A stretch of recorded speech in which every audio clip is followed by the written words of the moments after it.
자, 하늘에 오늘 수요 예배 오신 여러분들 주님의 이름으로 환영합니다. 자, 한번 둘러보시고 인사 나누실까요? 주님의 이름으로 환영합니다. 주님의 이름으로 사랑합니다. 오늘 또 변함없이 주님의 전에 주님의 말씀이 선포되어지는 날입니다. 주님을 위하여 온 마음과 정성을 다하는 자들에게 하나님께 살아가신 귀한 은혜가 있음을 확신합니다. 이 시간 우리가 하나님께 찬양을 드릴 때에 온 마음과 정성을 다해서 우리의 삶을 드립니다라고 고백하며 그렇게 귀한 시간으로 주님께 나가는 시간 갖도록 하시겠습니다.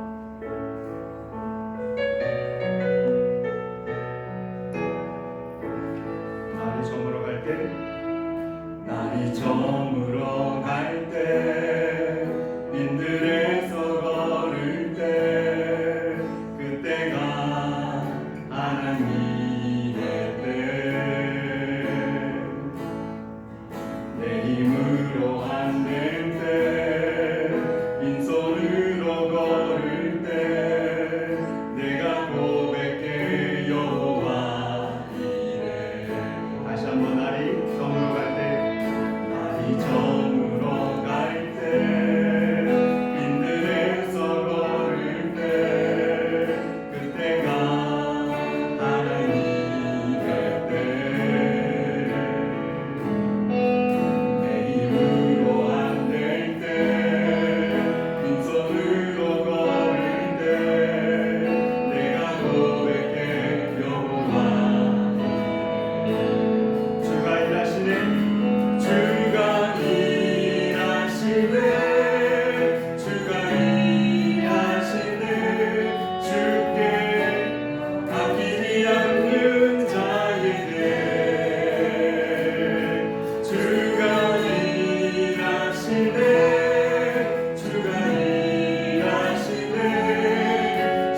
묵상하시면서 주님의 예배를 이어가도록 하시겠습니다.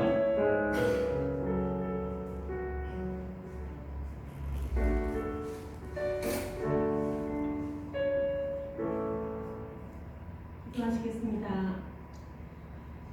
사랑과 은혜가 충만하신 하나님 아버지, 이 시간 수요 예배로 나와 주 앞에 찬양과 경배 드리게 하심을 감사드립니다.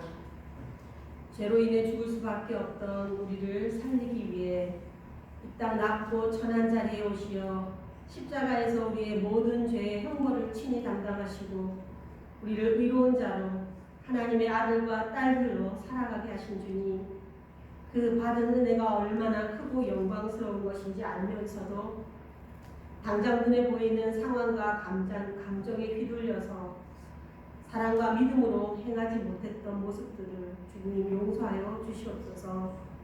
이 시간 말씀을 통하여 새 힘을 부어주시고 세상을 이기는 믿음으로 다시 무장시켜 주시옵소서. 주님, 언제 끝날지 모르는 이 팬데믹의 상황 속에서 그저 불평하며 주저앉아 시간을 허비하는 것이 아니라 어느 것 하나 당연한 것 없음을 철저히 깨닫고 범사에 감사케 하시며 모든 것을 통치하시고 다스리시는 주님께 더욱 집중하며 그의 나라와 그의 의를 구하는 시간 되게 하여 주시옵소서. 지금 코로나 바이러스로 투병 중에 계신 나원길 선교사님과 유재춘 선교사님을 주님 불쌍히 여겨주시고 그 처한 상황을 아시는 주님 치료해 주시고 속히 회복시켜 주시옵소서. 또 한국에서 홀로 투병 중이신 사모님 날마다 통원 치료 받으실 때에 지치지 않게 하시고 하나님의 특별한 치유의 은혜를 경험케 하시어 건강한 모습으로 속히 이곳에 돌아와 주의 교회를 돌보며 지친 영혼들을 섬기실 때에 감사의 간증들로 희망과 도전이 더욱 힘있게 흘러가길 간구합니다.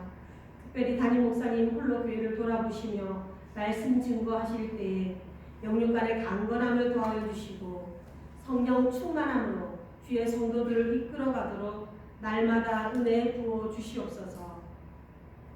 이 시간 말씀 증거하시는 윤원 목사님 성령의 기름 부어주시고 담임 목사님을 도와 주의 교회를 섬겨가실 때에 지치지 않도록 날마다 새 힘 부어주시고 건강을 지켜 주시옵소서.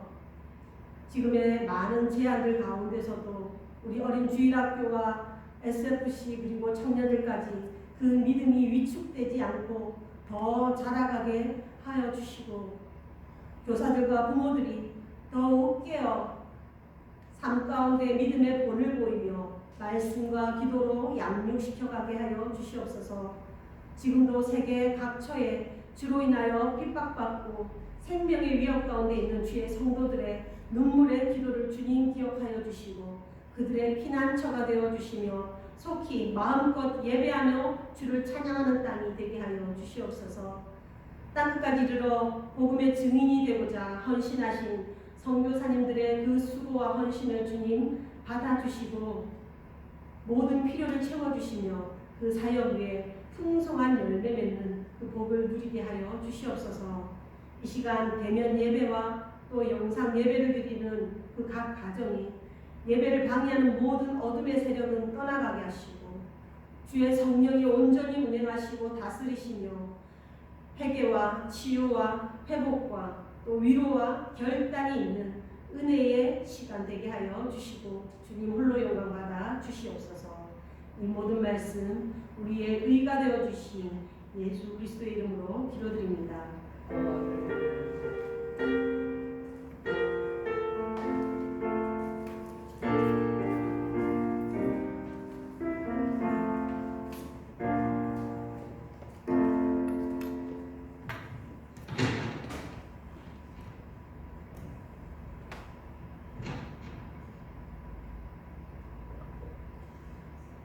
하나님의 말씀 보시겠습니다. 하나님의 말씀은 갈라디아서 3장 1절로 10절 말씀입니다. 갈라디아서 3장 1절로 10절 말씀입니다. 한 절씩 교도하신 후에 마지막 10절은 합독하도록 하겠습니다. 어리석도다 갈라디아 사람들아, 예수 그리스도께서 십자가에 못 박히신 것이 너희 눈앞에 밝히 보이거늘 누가 너희를 꾀느냐. 내가 너희에게서 다만 이것을 알려하노니 너희가 성령을 받은 것이 율법의 행위로냐 혹은 듣고 믿음으로냐. 너희가 이같이 어리석으냐. 성령으로 시작하였다가 이제는 육체로 마치겠느냐. 너희가 이같이 많은 괴로움을 헛되이 받았느냐. 과연 헛되냐.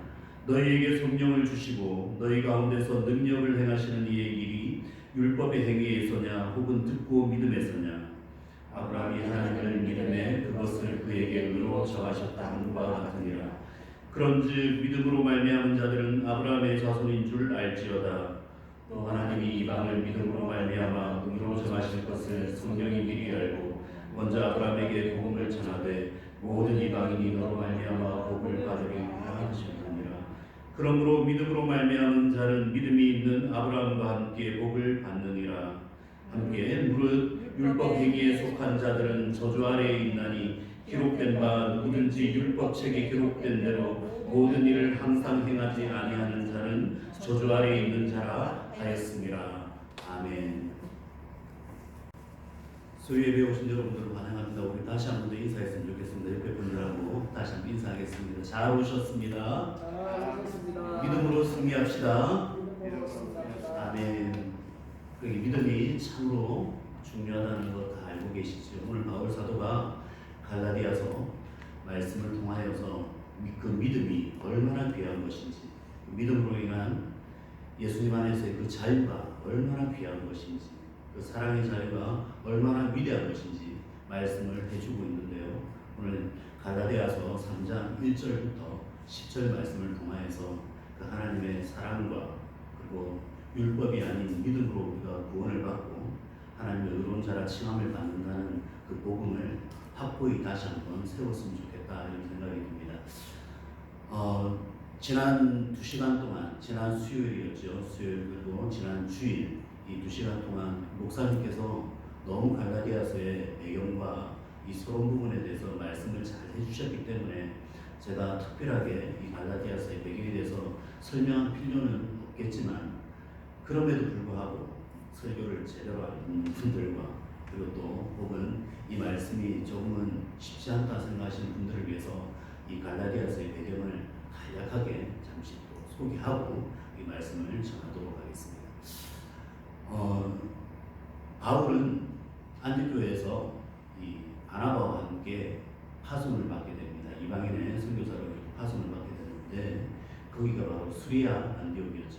수리아 안디옥이었는데 이곳에서 파송을 받아서 1차 전도 여행을 어디로 가냐면 저 위에 갈라디아 지방으로 가게 됩니다.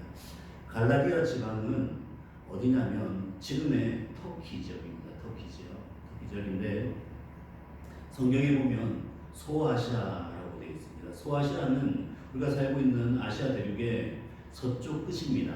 서쪽 끝이 소아시아, 그 당시에 소아시아라고 불렸는데 이 소아시아 지역에는 몇 지방이 있었습니다. 그 중에 북쪽 지방이 갈라디아 지방이었죠.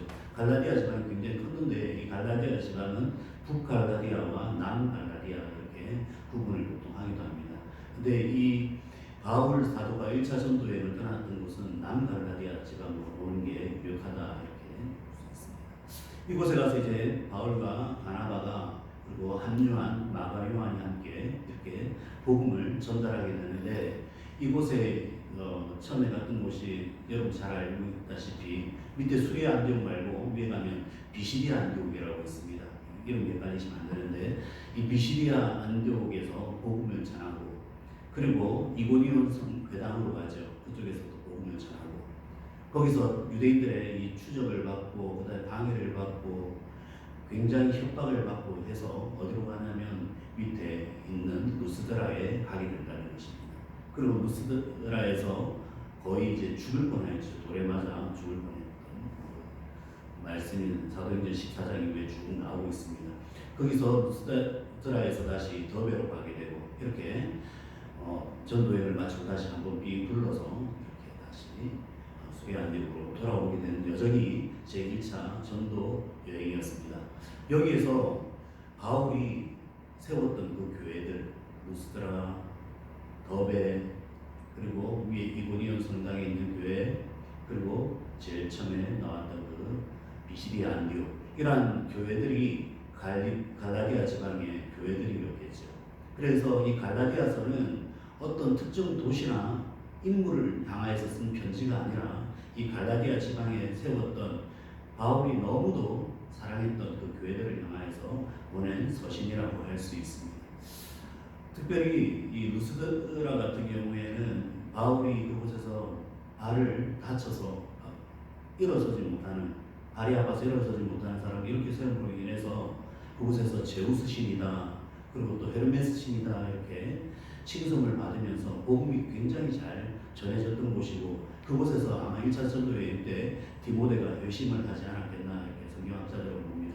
그리고 제2차 전도 여행에서 다시 그곳에 가서 전했을 때 이 디모데가 합류를 하게 되었죠. 여러분 같으면 어떻게 하겠습니까? 누스드라에 가서 돌에 맞아서 죽은 줄 알고 사람들이 성 밖으로 끌어내서 던져버렸다. 그러면 그곳에 가고 싶겠습니까? 안 가고 싶겠습니까?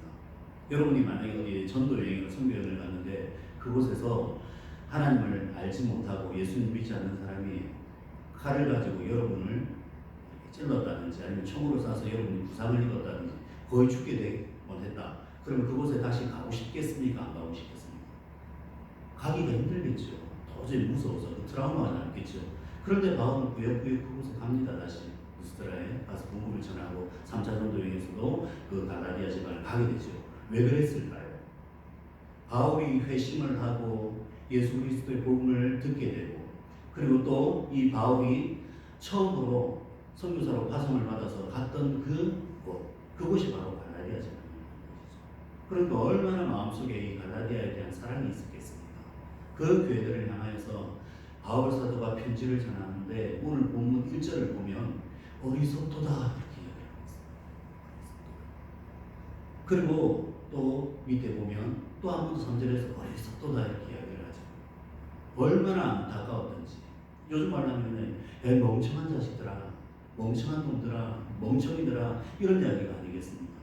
바울이 처음으로 가서 그곳에서 복음을 전하고 그렇게 사랑을 베풀었던 그곳, 함께 박해와 핍박을 받으면서 그렇게 복음을 전했던 그곳에 사람들이 그 복음을 받고 성령을 받고 함께 하나님의 능력이 나타났던 그곳에서 그 사람들이 찾아온 그 유대주의자들에게 결국에는 그 복음이 희석이 되고 복음이 변절되는 다른 그 소식을 들었을 때 바울의 마음이 어땠는지 그 말씀이 바로 갈라디아서라고 하는 것이죠.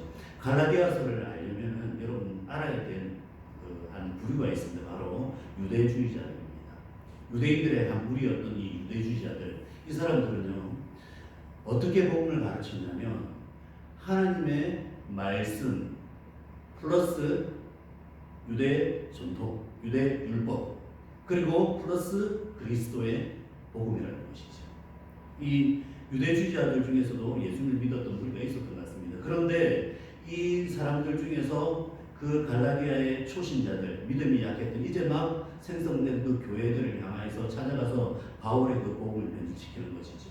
너희가 그리스도 예수만 믿는다고 하여서 결코 구원을 이룰 수가 없다. 거기에 더해서 율법과 그리고 유대 전통인 할례 이런 것들을 지켜야지, 그리고 뭔가 절기들을 지켜야지 너희가 구원을 받을 수 있다 하면서 사람들을 빼기 시작했습니다.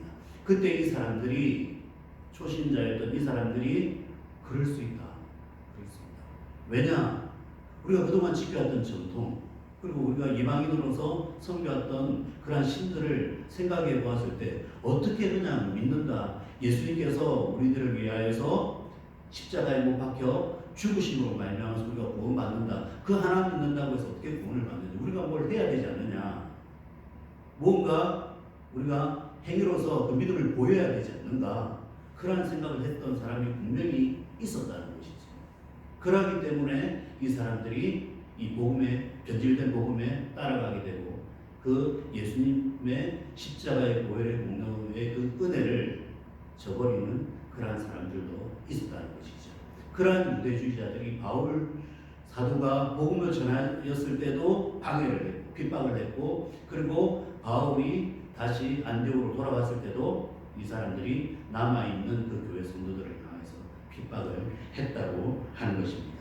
그것이 바로 갈라디아서를 쓰게 된 배경이라고 하는 것이죠. 갈라디아서는 다른 편지와는 달리 굉장히 무겁습니다. 보통 바울이 나의 사랑하는 형제 누구누구야, 나의 사랑하는 교회 어디어디요 이렇게 편지 서간에 서두에 보면 굉장히 사랑을 담아서 이렇게 문안 인사를 드리거든요. 근데 갈라디아서 1장에 보면 그런 것이 없습니다. 물론 바울의 마음에는 갈라디아 성도에 대한 굉장한 사랑이 있었겠죠. 여러분이 마치 자녀에게 사랑한다, 내 아들아, 내 딸아 이렇게 편지를 쓴다든지 전화를 하면서도 이 자녀가 잘못된 길로 가고 있다, 믿음에서 저버리고 있다 이렇게 한다면 그 자녀를 사랑하기 때문에 따끔하게 충고를 해요. 그런 자녀에게 사랑한다, 이쁘다 이렇게 하진 않죠. 굉장히 따끔하게 혼을 내고, 그리고 그 가운데 숨겨져 있는 그 사랑을 느낄 수 있게끔 눈물로서 이렇게 편지를 쓴다든지 전화를 하지 않겠습니다. 이러한 마음이 갈라디아서에 담겨 있다는 것으로 보았을 때 이 갈라디아에 대한 이 바울 사도의 사랑은 엄청난 것이라고 하는 것이죠. 현 시대를 살아가고 있는 여러분들에게도 이 바울 사도의 그 안타까운 마음이 아마 하나님으로부터 전해지지 않나 생각합니다. 팬데믹 가운데에 많은 사람이 돌아서는 것을 믿음에서 떠납니다. 온갖 신학사상과 잘못된 가르침으로 많은 사람들이 복음의 변질을 경험하고 있습니다. 우리에게는 오직 말씀, 그리고 오직 행함과 진실한 가운데서 가는 그리스도의 삶이 기본임에도 불구하고 온갖 것들이 교회에 지금 침투를 하고 있다는 것이죠. 이제는 신천지나 아니면 뭐 다른 그 이단 그러한 사상이 무서운 게 아니고요. 우리 가운데 있는 이 반목과 갈등, 이것이 어쩌면 더 무서운지도 모르겠습니다. 교회에 대해서 이제 스스로가 붕괴되는 모습을 보이는 것이죠. 갈라디아 교회가 그런 모습을 보였다는 것입니다. 그 가운데서도 바울이 옳다, 아니야, 이 유대주의자들의 말이 옳다, 아니야, 어쩌면 우리가 지금 뭔가 잘못 숨기고 있는 것이 아닌가, 이렇게 이야기를 합니다. 여기에 대해서 완전히 바울 사도는 강하게 진찰을 합니다. 그 1절 말씀이 어리석도다 갈라디아 사람들아, 예수 그리스도께서 십자가에 못 박히신 것이 너희 눈앞에 밝히 보이거늘 누가 너희를 꾀더냐. 너희에게 복음을 전한 지가 얼마나 되었느냐. 내가 그렇게 오랜 시간이 지난 것, 한 세대가 지난 것도 아니고 100년이 지난 것도 아니고 1000년이 지난 것도 아닌데 내가 너희들을 다녀간 지가 얼마 되지 않았거늘, 그 십자가의 복음의 도를 전한 지가 얼마 되지 않았거늘, 그것을 너희에게 그 십자가의 그 모습이 못 박히신 것이 너희 눈앞에 밝히 보인다, 이렇게 설명을 하는 것이죠. 복음을 들은 지가 얼마나 되었다고, 내가 떠나지 말자, 이런 일이 벌어집니다. 너무나도 어리석다. 바울은 강하게 이야기하는 것이죠. 2절 3절을 보면 내가 너희에게서 다만 이것을 알려 하노니, 내가 하나만 묻자 이거죠. 내가 하나만 물어보자. 너희가 성령을 받은 것이 율법의 행위로냐 혹은 듣고 믿음으로냐. 믿음은 들음에서 난다고 했죠. 들음에서 난다고. 내가 가르쳐서 너희에게 들려준 그 믿음, 그것으로 말미암아 너희가 구원을 받았느냐, 아니면 너희의 그 율법의 행위였느냐, 이것을 내가 다시 한 번만 물어보자, 이렇게 바울 사도는 이야기하고 있다고 하는 것입니다. 그리고 내가 너에게 이야기하기를 너희가 이같이 어리석으나, 또 3절에 나오죠. 어리석다, 또 강조를 하고 있습니다. 성령으로 시작하였다 이제는 육체로 마치겠느냐. 성령으로 시작하였다가 또다시 율법으로 돌아가겠느냐. 우리가 예수님을 믿고 교회를 다니게 되면서 하나님의 말씀을 들으면서 우리 마음 가운데 뜨거운 무언가 생기죠. 하나님께서 감동을 주신다는 것입니다. 그 감동을 우리 마음속에 불러일으키시는 것이 바로 말씀이죠. 이 말씀을 들음으로써 우리에게 믿음이 점점 자라게 됩니다. 그리고 어느 날 성령의 세례를 받게 됩니다. 이제는 더 이상 죄의 종이 아닌, 죄의 멍에를 쓰는 자가 아닌 그리스도의 종으로서, 그리스도의 자녀로서 하나님의 영원한 언약 백성으로 살아가게 된다는 것이죠. 그것을 누가 일깨워 줍니까? 바로 말씀을 통한 성령의 조명이지요. 성령님께서 그 말씀을 조명해 주신 것 말미암아 우리 가운데 그 성령의 역사가 나타나는 것입니다. 그것을 우리가 함께 읽고 묵상하고 들음으로써 우리의 믿음은 점점 자라나는 것이죠. 그런데 이 유대주의자들이 어떻게 이야기합니까? 그렇지 않아. 너희가 이 말씀으로 되는 게 아니야. 그리고 너희가 이 예수님을 믿는다는 그 믿음만 가지고 결코 저 천국에 이르지 못한다. 구원에 이르지 못한다. 너희에게 우리에게 전해준 그 모세 율법이 있어야 한다. 그 율법의 행위를 따라야 한다. 이것을 가르치니까 이 사람들이 혼돈이 오기 시작했다. 혼돈이 오기. 특별히 초신자들 가운데 이런 분들이 많죠. 교회에 와서 이제 신앙생활을 막 합니다. 처음에는 너무 좋아요. 왜 좋을까요? 세상 사람들하고 술 마시고 노래하고 춤추고 그리고 세상 사람들과 함께 떠들며 웃고 할 때에 허무감이 있었거든요. 하나님께서 그 마음에 하나님을 사랑하고 그 전도서 3장 11절 말씀이죠. 말씀과 같이 그 마음 속에 영원한 것, 영원을 사모하는 마음을 모든 인간에게 주셨기 때문에 그 마음에 갈급함이 있는 거예요. 하나님을 향한 그 마음입니다. 그러니까 찬양만 들어도 눈물이 납니다. 그리고 교회에 있는 사람들이 모두 천사같이 보여요. 그리고 말씀이 너무너무 은혜롭습니다. 교회에 들어와서 그냥 앉아있는 것만으로도 행복하죠. 그렇게 해서 열심히 교회를 섬기기 시작합니다. 그러면서 이제 하나씩 안 좋은 것이 보이기 시작하죠. 목사님과 장로님의 갈등, 집사님들 사이에서 그 싸움이지. 혹은 교회 다닌다고 하면서 가게를 하는데 그 가게에서 장사하는 모습, 사람들을 대하는 모습, 직장에서의 모습, 그리고 또 보이지 말아야 할 장소에서 나타나는 모습, 그런 것을 보면서 실망을 하기 시작합니다. 굉장히 힘들어지기 시작합니다. 자기만 위한 그 일부의 그 성도들의 모습을 보면서 점점 지쳐가는 것이죠. 거기에 지도자들까지 문제가 생기게 되면 크게 실족을 하게 되죠. 그때 누가 찾아옵니까? 이단이 찾아오죠. 사탄이 이단을 통해 찾아오는 것입니다. 찾아와서 바른 말씀을 가르쳐 주겠다. 바른 신앙이 무엇인지를 알려주겠다. 가르쳐 주는 것입니다. 일전에 신천지에 있다가 이렇게 빠져나온 청년의 이야기를 한번 들어본 적이 있습니다. 이 친구가 이 신천지에 있으면서 도저히 못 빠져나오겠더랍니다. 그 이유가 뭐냐? 분명히 교리 말씀을 듣고 신천지의 그 가르침을 받는데 틀렸다는 걸 알겠다는 거예요. 그리고 이만희가 신이 아니라는 걸 알겠다는 거예요. 근데 왜 그렇게 많은 사람들이 그 가운데서 이렇게 거하면서 그렇게 행복해하는 것처럼 보이느냐? 왜 나는 빠져나올 수 없느냐? 그 이야기를 하는데 이유가 있었습니다. 그 이유가 한 가지가 있었는데 그게 무엇이었냐면 거기가 아니라 따뜻함이 느껴졌다는 거죠.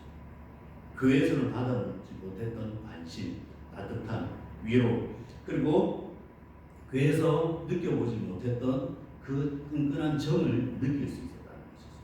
그러니까 이 교리고 뭐고 이게 중요한 게 아니고 말씀을 듣고 이게 중요한 게 아니라 그렇게 챙겨주는 사람들, 거기에 끌리니까 도저히 빠져나오지를 못하겠다는 것이죠. 나중에는 결국에는 내가 이러다가 정말 죽겠구나, 주의 복음 가운데서 멀어지겠구나, 구원의 바늘에서 멀어지겠다, 이런 생각이 들어서 나오기는 나왔는데 그때 그렇게 대해줬던 그 사람들을 잊지 못하였다는 것이죠. 이 정도로 무서운 곳이 바로 신천지라고 하는 것입니다. 처음에는 그렇게 다가갑니다. 그렇게 해서 나중에 결국엔 사람을 올가매는데 그것이 말씀이 아니라 인간적인 관계, 그리고 나중에는 결국 그 가운데서 스스로가 그러한 위로를 받고 있다는 착각이 들고 결국 하나님의 말씀이 아닌 세상적인 그 위로 가운데서 서서히 자기가 죽어가고 있더라는 것이죠. 4절 말씀을 보겠습니다. 너희가 이같이 많은 괴로움을 헛되이 받았느냐? 과연 헛되냐? 바울과 바나바가 루스드라에 갔을 적에 아까 말씀드렸다시피 돌에 맞아서 죽을 뻔했습니다. 아니 죽었습니다. 실신을 했죠. 그래서 성 밖으로 던져짐을 당하기까지 했습니다. 사람들이 다 죽었다고 생각을 했습니다. 그 정도로 고생을 했던 곳이 루스드라였습니다. 그곳에서 바울이 복음을 전할 때 얼마나 많은 괴로움을 받았겠습니까? 그뿐이겠습니까? 수많은 위협이 있었겠죠. 터키 지방을 제가 2번 이렇게 갔었는데 가보니까 그 산맥을 따라서 길이 쭉 나와 있는데요. 어떤 곳을 가면 그냥 골짜기입니다. 어떻게 이 길을 지나갔을까? 그 바울부트를 쭉 따라가면 어떻게 이 길을 지나갔을까? 풀 한 폭이 없는 곳을 지나갈 때도 있고요. 정말 야생 맹수가 와서 덮치려고 하는 것도 있고요. 산적이 나올 법한 곳도 있고. 그러니까 성경 말씀 그대로예요. 헐벗고 굶주리고 매를 맞고 온갖 더위와 추위와 그러한 고통 가운데서 바울이 복음을 전했는데 이 루스드라 지방에 가서는 죽을 뻔했잖아요.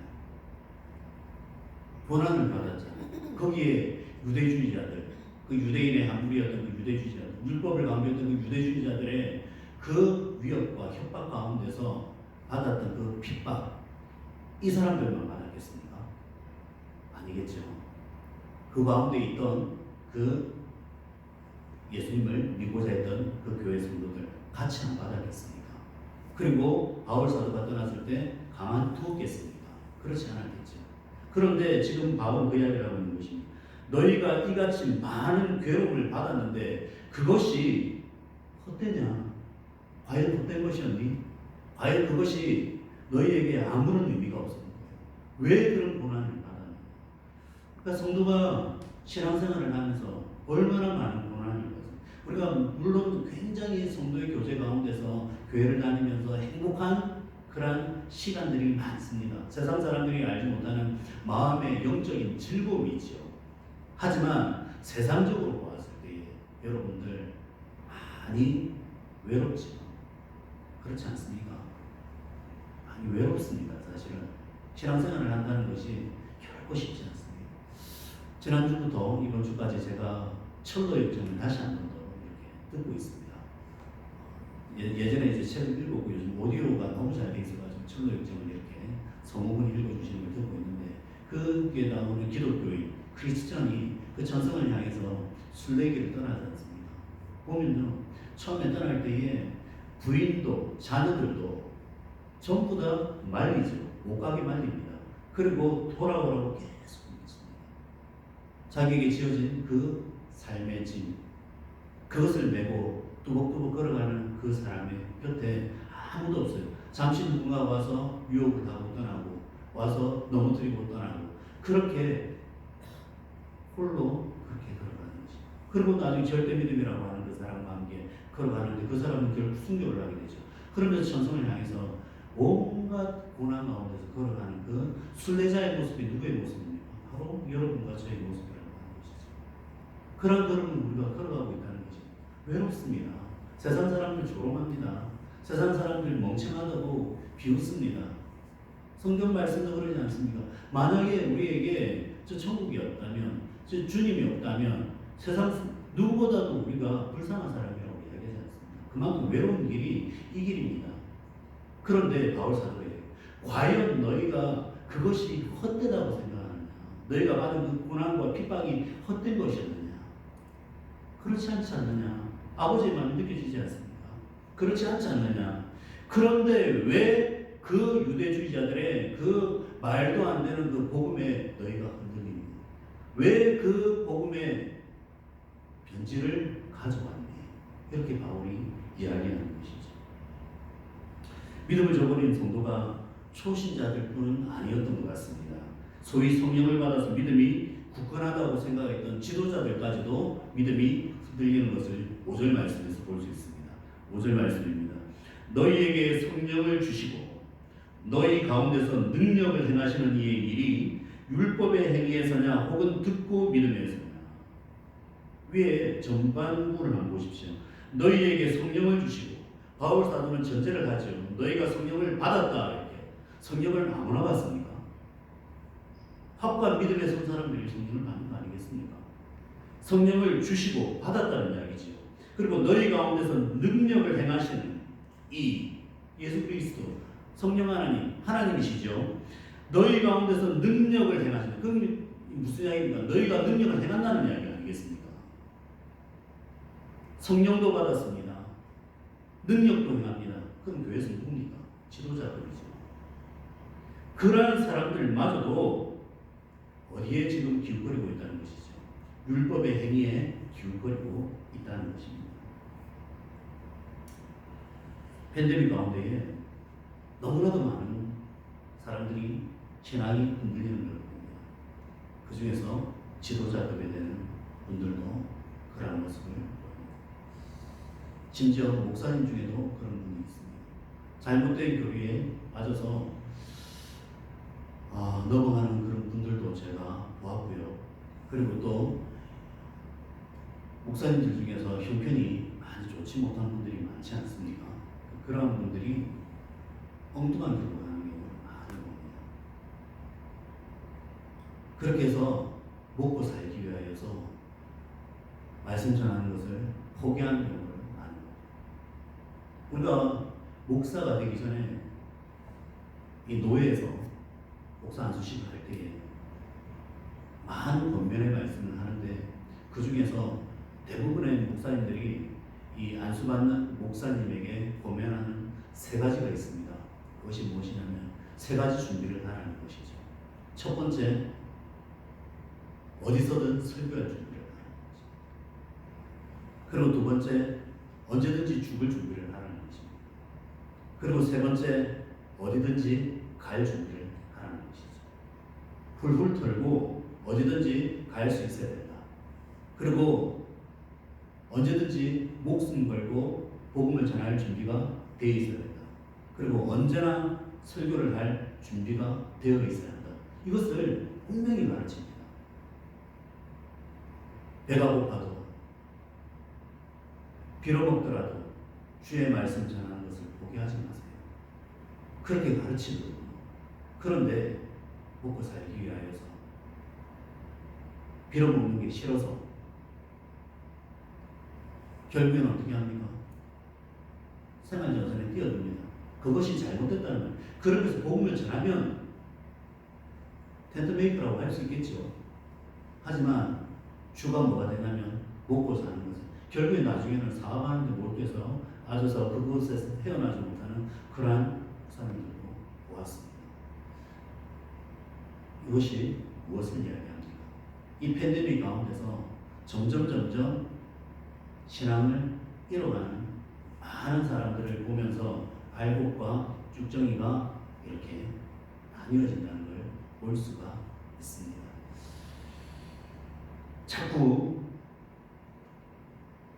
뭔가를 더 씌우려고 합니다. 그 복음에, 말씀에 더 씌우려고 하는 그런 모습이 참으로 많은 것 같습니다. 말씀은 결코 이렇게 화려한 것이 아닙니다. 어쩌면 우리가 매일 먹는 밥과 같이 몸이 건조하실 수가 있습니다. 하지만 그 말씀이 우리의 몸과 영혼을 살주는 것이라고 하는 것이죠. 매일 그 말씀을 읽고 묵상하는 그런 큐티의 생활. 우리 교회가 얼마나 좋은지 모릅니다. 매일 성경을 통하여서 이렇게 큐티를 오랜 시간 해왔죠. 쉽지만은 않지만 그렇게 함으로써 말씀을 한 번 더 읽게 되고요. 한 번 더 인생을 돌아보게 되고 기도하게 되고 그러면서 서서히 이렇게 순례길을 가는 것이죠. 서두르지 않아도 됩니다. 천천히 가면 됩니다. 그렇게 해서 이렇게 저 천성을 향해서 저 거룩한 도서 우리가 마지막으로 가야 될 그 데스티네이션, 그 목적지, 그곳이 바로 하나님 품이라는 것이죠. 그런 길을 걸어가는 데 있어서 바울은 우리에게 필요한 것이 무엇이라고 이야기합니까? 율법의 행위, 즉 우리가 어떤 행위로 구원을 받는 것이 아니라 예수 그리스도를 믿는 그 믿음, 성령님께서 우리와 함께 하시고 그 믿음으로 우리가 묵묵히 걸어갈 때에 언젠가는 저 거룩한 도성에 서 있다고 하는 것입니다. 베이비 엘리펀트 신드롬이라는 게 있습니다. 혹시 들어보셨습니까? 베이비 엘리펀트 신드롬. 서커스단에서 이 코끼리를 데려와서 이렇게 서커스를 하지 않습니까? 애기 코끼리 때 데려온답니다. 오는데 처음에는 이 코끼리가 발버둥을 치고 훈련을 안 받으려고 그렇게 암살을 부리고 할 때에 온갖 매질을 하고요. 그리고 굶기기도 하고 그렇게 해서 훈련을 시키는데 저녁이 되면 도망을 갈 수 있잖아요. 그래서 묶어놔야 되겠죠. 그러면 발목에다가 쇠를 감고 말뚝에다 박아서 못 움직이게 만들어요. 어릴 때 이렇게 훈련을 받고 저녁에 이렇게 쉬고 받고 쉬고 이렇게 시간이 흘러가면서 코끼리가 점점 크겠죠. 나중에 5톤 6톤이 되는데도 어릴 때 머리에 박혔던 이게 쇠뇌죠. 박혔던 그 생각 때문에 나중에는 코끼리가 얼마든지 발로 끊고 아니면 상하로 부딪혀서 부수고 갈 수 있는 그러한 정도의 말뚝임에도 불구하고 코끼리가 그대로 머물러 있다. 이게 베이비 엘리펀트 신드롬이라고 합니다. 많은 사람들이 전통이란 명목하에 그리고 율법에 사로잡혀서 이렇게 해야지 우리가 구원을 받을 수 있어. 이렇게 살아가야지 하나님이 좋아하실 거야. 이런 생각에 빠져 있다는 것이죠. 율법 무용론을 이야기하고자 하는 것이 아닙니다. 율법은 분명히 필요하다고 성경 말씀이 이야기하고 있습니다. 오늘 갈라디아서 말씀을 한번 볼까요? 갈라디아서 읽지는 않았지만 저 밑에 21절, 25절 말씀에 이렇게 나와 있습니다. 그러면 율법이 하나님의 약속들과 반대되는 것이냐? 결코 그럴 수 없다. 22절 성령이 모든 것을 죄 아래 가두었으니 예수 그리스도를 믿음으로 말미암는 약속을 믿는 자들에게 주려함이라. 23절 믿음이 오기 전에 우리가 율법 아래 매인바 되고 계시될 믿음의 때까지 갇혀 있었다. 24절 이같이 율법이 우리를 그리스도께로 인도하는 몽학 선생이 되어라고 되어 있었죠. 예전에 개혁 한글에. 지금은 초등교사가 되어 우리 위로하여 믿음으로 말미암아 어렵다 함을 얻게 하려 함이라. 믿음이 온 후로는 우리가 초등교사 아래에 있지 아니하도다 이렇게 이야기하고 있습니다. 저는 몽학 선생이 더 맞다고 봅니다. 바다이고고스 헬라어죠. 몽학 선생. 이 몽학 선생이 파이다고고스라고 하는 바다이가 아닌 파이다고고스. 파이다고고스라고 하는 단어가 뭐냐면요. 이 헬라 시대 때 그리스 시대의 그 주인들의 그 자녀들 한 6, 7세가 되면 이제 그 개인 교습을 받으러 이제 선생님들한테 가지 않습니까? 갈 때에 그 주인, 그 귀족들이죠. 귀족들의 자녀에게 그 자녀들과 함께 그 선생에게로 인도해주는 그 노예가 있었습니다. 그 가정충부죠. 어찌 보면 가정교사죠. 그 사람들이 인도해주고 또 그 사람들 집에 와서는 그 귀족으로서 어떻게 살아야 되는지 혹은 심할 경우에 매질까지도 허용을 했다고 합니다. 주인이. 그만큼 이 자녀를 강하게 키우고 그리고 또 바르게 키우기 위해서 그 선생에게 맡겼는데 이 사람들이 선생이 데려다주고 데려오고 요즘 말로 하면은 뭐 거의 이제 가드가 되겠죠. 가드도 되고 아떼도 되고 야야도 되고 이런 역할을 했던 것이죠. 그렇게 해서 데려다주고 데려오고 또 집에서는 또 이분 직접 가르치고 이렇게 해서 성인이 되는 한 16세 정도까지 가르쳤던 그 선생, 그 노비, 그 사람이 바로 몽학 선생이었다고 합니다. 실질적으로 이 초등교사라는 단어는 다른 단어가 있습니다. 헬라어 단어, 디다케노스인가 그렇게 한데 그 단어가 있고요. 이 단어 몽학 선생이라는 게 맞죠. 이 율법이 무엇이냐? 이 그리스도의 믿음과 반대되는 것이냐? 그렇지 않다는 것이죠. 언제까지 우리가 믿음에 온전히 서서 하나님 앞에 아름답게 살아가는 그날까지 우리들을 인도해 주는 것이 바로 율법이라는 것이죠. 그래서 율법을 없애자는 이야기가 아니라 그 율법 아래에서 저주스럽게 살지 말자는 것이죠. 그 율법을 지키기 위해서 죽는 날까지 그 율법을 자꾸 붙들고 이렇게 살아야 저렇게 사람은 절대 율법을 다 지키면서 살 수가 없다는 거 여러분도 알고 저도 압니다. 많은 사람들이 알고 있고 어쩌면 모든 사람들이 알고 있습니다. 그런데 그 율법을 지키기 위해서 고행을 하고 선행을 하고 수행을 하고 그렇게 살아가면서 그 율법 붙들고 평생 살아가는 그 사람 결국 예수님 믿지 못하고 그 율법과 더불어 살다가 죽어서 지옥 가는 그게 저주가 아니겠습니까? 그것을 이야기하는 것이죠. 율법이 잘못됐다는 것이 아닙니다. 말씀 잘 지켜야 됩니다. 하나님 주신 말씀, 모세율법 지키면 뭘 받습니까? 복을 받습니다. 그래서 그리스산 에발산에서 축복과 저주를 선포하잖아요. 말씀을 잘 지키고 하나님 말씀대로 순종하면 복을 받습니다. 그거는 당연한 거고요.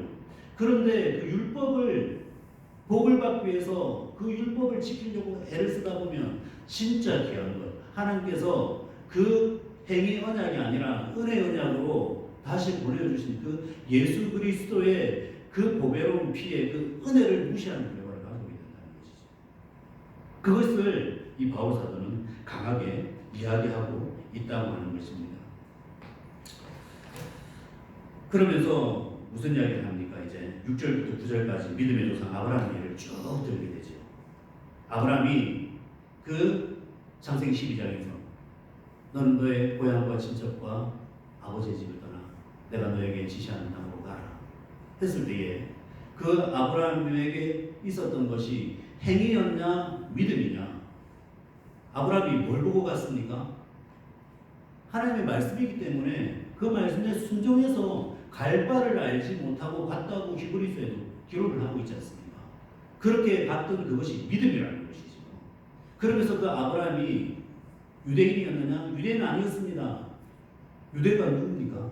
유다가 누굽니까? 야곱의 12아들 중에 넷째 아들 아닙니까? 아브라함이 먼저입니까? 유다가 먼저입니까? 아브라함이 먼저죠. 유대인이 아니에요. 아브라함은 이스라엘 사람입니까? 갈대아의 우르, 갈대아인들이 살던 우르 지방에서 데라의 아들로 태어난 사람입니다. 집안이 어떤 집안이었습니까? 우상, 목상을 만들고 석상을 만들던 그런 집안의 아들이었습니다. 그러한 사람을 하나님께서 부르셔서 이방 민족, 유대 민족의 조상으로 만드셨다는 거예요. 믿음의 조상으로. 그 이야기를 하고 있는 거예요. 그 아브라함이 율법의 행위로서 그렇게 믿음의 조상이 되었다는 것이죠. 그렇지 않다는 것이죠. 그것이 아니라 그의 믿음이 결국 구원을 이루고 믿음의 조상의 길을 걸어가게 되었고 너희가 그것을 잘 알지 않느냐 그 이야기를 하고 있다고 하는 것입니다. 여러분들 우리가 많은 사람들이 지금도 이 율법에 얽매여 있는 많은 사람이 있습니다. 죄송하지만 제가 보신인데요. 보신 분들 중에서 그런 분들이 좀 제법 있습니다. 지금도 굉장히 요즘은 좀 많이 변하긴 변했습니다. 그런데 우리가 말씀을 붙들고 부지런히 애를 쓰면서 살아가는 건 너무너무 귀하지 않습니까? 그거는 너무너무 좋은 전통을 가지고 있어요. 그런데 본질적이지 않은 비본질적인 부분에 있어가지고 율법을 들이대는 분들이 제법 많아요. 그런 부분에 있어서 참 안타깝다 이런 생각을 하면서도 저는 고심이 가장 좋습니다. 왜냐하면 말씀으로 서 있는 교단이기 때문에 우리 교회는 여러 교단에서 오신 분들이 있기 때문에 이렇게 교단을 가지고 이야기하자는 것은 아니고요. 그만큼 말씀 위에 바로 서 있는 그 믿음이 얼마나 중요하다는 거 그걸 이야기하고자 하는 것이죠. 그럼에도 불구하고 너무 율법에 잡혀서 사람을 정죄하고 그리고 자기 자신을 정죄하고 그리고 율법을 지키려고 애를 쓰다 보면 진짜 중요한 것. 이 갈라디아서의 그 주제가 뭐라고 이야기했습니까? 그 하나님의 사랑 안에서의 그 자유라고 목사님께서 말씀해 주시지 않았습니까?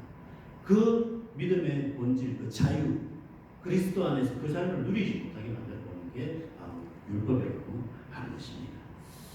우리 10절 말씀 한번 같이 보도록 하겠습니다. 한번 같이 읽겠습니다. 무릇 율법 행위에 속한 자들은 저주 아래에 있나니 기록된 바 누구든지 율법책에 기록된 대로 모든 일을 항상 행하지 아니하는 자는 저주 아래에 있는 자라 하였습니다. 무슨 이야기인지 이제 아시겠죠? 율법 아래에서 모든 걸 지키지 못하면 결국에는 그게 저주 아니겠습니까? 율법은 지키라고 주어진 것이요. 그런데 여기 보니까 그 기록된 대로 모든 일을 항상 행하지 아니하는 자, 행할 수가 없잖아요, 사실은. 근데 항상 행하려고 하지만 붙들고 살려고 하지만 그 율법대로 살려면 안 되잖아요. 그러니까 결국 저주가 되고 율법은 너무나도 좋은 것입니다. 우리에게 고막 선생이 됩니다. 우리들을 믿음의 길로 인도해주는 귀한 것입니다. 말씀, 율법, 율례, 법도 잘 지켜야 됩니다. 교회 전통 잘 지켜야 됩니다. 그럼에도 불구하고 그것에 매몰되어서 참 중요한 것, 예수님께서 왜 돌아가셨는지 그 보혈의 공로를 너무나도 값싼 것으로 만들어버리고 그것이 무용지물 되어버리는 그러한 엄청난 그러한 우려는 범하지 말았으면 좋겠습니다. 사도행전 4장 12절은 그렇게 말씀하죠. 다른 이로서는 구원을 받을 수 없나니 천하 사람 중에 구원을 받을 만한 다른 이름을 우리에게 주신 일이 있다고요? 없다고요? 없다. 그것을 바울 사도가 갈라디아 성도들에게 말하고 있는 거죠. 루터는요 로마서와 더불어서 이 갈라디아서를 바탕으로 종교개혁을 하게 됩니다. 그래서 이 작은 로마서라고 하는 갈라디아서, 이것을 루터가 뭐라고 했냐면 이것은 나의 편지이자 나의 아내다. 내 아내라고 할 만큼 사랑했던 복음서가 바로 갈라디아서였습니다. 9월 한 달 여러분들 큐티하시면서 이 갈라디아서 그 바울의 애끓는 마음, 그리고 우리들을 향한 그 하나님의 사랑스러운 마음 묵상하시면서 계속해서 큐티하시고 이 말씀 평생에 붙드시고 내가 율법의 행위가 아니라 그리스도의 사랑 안에서 내가 그 믿음 가운데서 자유를 누리겠다 고백할 수 있는 모든 성도님 되시기를 주님의 이름으로 축원합니다. 우리 말씀을 생각하면서 우리 찬양 한번 보겠으면 좋겠습니다. 오늘 말씀과 참 어울리는 찬양인 것 같습니다. 오직 믿음으로 세상은 흔들리고 사람들은 변하여도 나는 주를 섬기리니 오직 믿음으로 내가 살리라. 함께 찬양하겠습니다.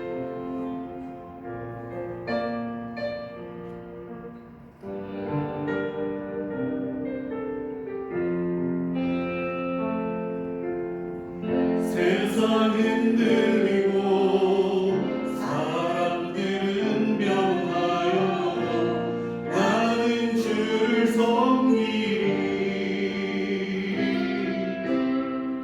주님의 사랑은 영원히 변하지 않네. 나는 주를 신뢰해. 오직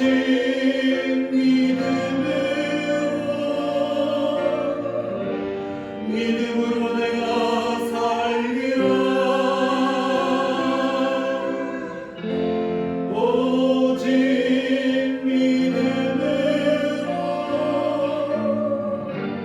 믿음으로 내가 살리라. 믿음은 들리고 사람들 주를 떠나고 나는 주를 섬기리. 주님의 나라는 영원히 쇠하지 않네. 나는 주를 신뢰해. 오직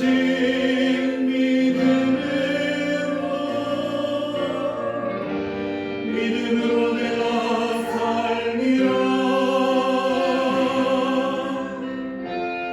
오직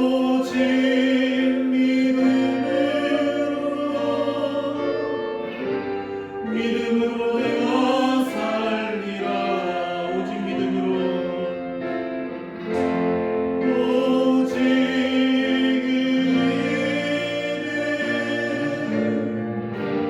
믿음으로 살며 살리라. 오직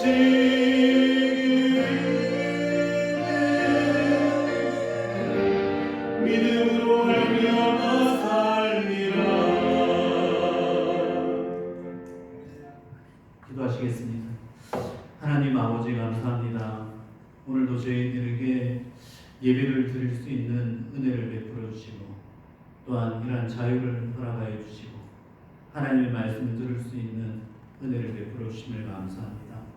우리가 의롭다 칭함을 받고 구원을 받고 우리의 삶의 영원한 목적지가 되는 저 천성을 향하여서 이렇게 믿음의 순례를 할 수 있게 된 것이 우리의 행위나 율법의 그 조항 때문이 아니라 오직 그리스도를 우리의 구원자로 받아들이고 하나님의 아들로 믿고 그 믿음 가운데서 우리가 거하기 때문에 이러한 귀한 은혜가 주어졌는 줄 믿습니다. 하나님 아버지, 저희들 믿음 가운데서 살아간다고 하면서 갈라디아 교회 성도들과 마찬가지로 때론 의심이 들기도 하고 때론 넘어지기도 하고 때론 잘못된 가르침에 빠져 허우적될 때도 있지만 늘 우리들을 사랑하시고 보호하시고 끝까지 지켜주시는 그 성령 하나님께서 말씀으로 우리에게 때때로 가르쳐 주시고 인도해 주심을 믿습니다. 주 하나님 아버지, 말씀을 우리 마음 안에 새기고 또다시 당당히 일어서서 저 천성을 향하여 걸어가는 믿음의 순례자들 되게 하여 주시옵소서. 수많은 역경과 고난 가운데 있는 성도들이 있습니다. 이 팬데믹 기간 가운데 많은 성도들의 믿음이 흔들리고 있음을 또한 봅니다. 경제적으로 사회, 문화, 정치 모든 면에 있어서 너무나도 혼란스러운 이 시대에 끝이 보이지 않는 이 암흑가도 같은 이 터널 가운데 우리가 걸어갈 때에 이 말씀 굳건히 붙들고 많은 사람들 그 신앙의 길을 벗어난다 할지라도 저 천성을 향하여서 묵묵하게 걸어가는 우리 귀한 성도들과 함께 이 순례길을 감사함으로 걸어갈 수 있도록 은혜를 베풀어 주시옵소서. 내 주 하나님 아버지, 우리 특별히 목사님을 붙들어 주시옵소서. 귀한 담임 목사님 이곳에서 목회하시고 또 성도들을 돌아보실 때에 하나님 성령의 두루마기를 입혀주셔서 말씀의 능력 있게 하여 주시고 늘 항상 영육간에 강건하여서 우리 성도들과 우리 또한 부교육자들에게 모범의 삶을 늘 보여주시고 하나님의 자녀가 어떻게 살아가는지를 삶으로 증명해 보여주실 수 있는 귀한 목자가 될 수 있도록 늘 항상 붙들어 주시옵소서. 사모님 한국에서 치료받고 계십니다. 이러한 와중에 이곳에서 홀로 이 묵묵히 이 사명을 감당할 때 하나님 외롭지 않게 하여 주시옵소서. 지치지 않게 하여 주시옵소서. 하나님 그 마음에 담대함을 허락하여 주시옵소서. 그래야 해서 이 세부 하나님교회가 날로 날로 든든하게 세워지게 하시고 속한 모든 주의 본속들이 날로 날로 강한 믿음으로 살아갈 수 있도록 은혜를 베풀어 주시옵소서. 지금은 그러한 놀라운 믿음이 필요한 때입니다. 하나님 아버지께서 저희들에게 더욱더 강한 손으로 붙들어 주시기를 간절히 원하옵나이다. 오늘 말씀 붙들고 또한 한 주간 또 살아갈 때에 힘을 내어서 살아갈 수 있는 저희들 되게 하여 주시옵소서. 주신 말씀 감사드리며 예수님의 이름 받들어 기도드리옵나이다. 아멘. 우리 찬송가 635장 주기도문 송하심으로 예배를 마치도록 하겠습니다.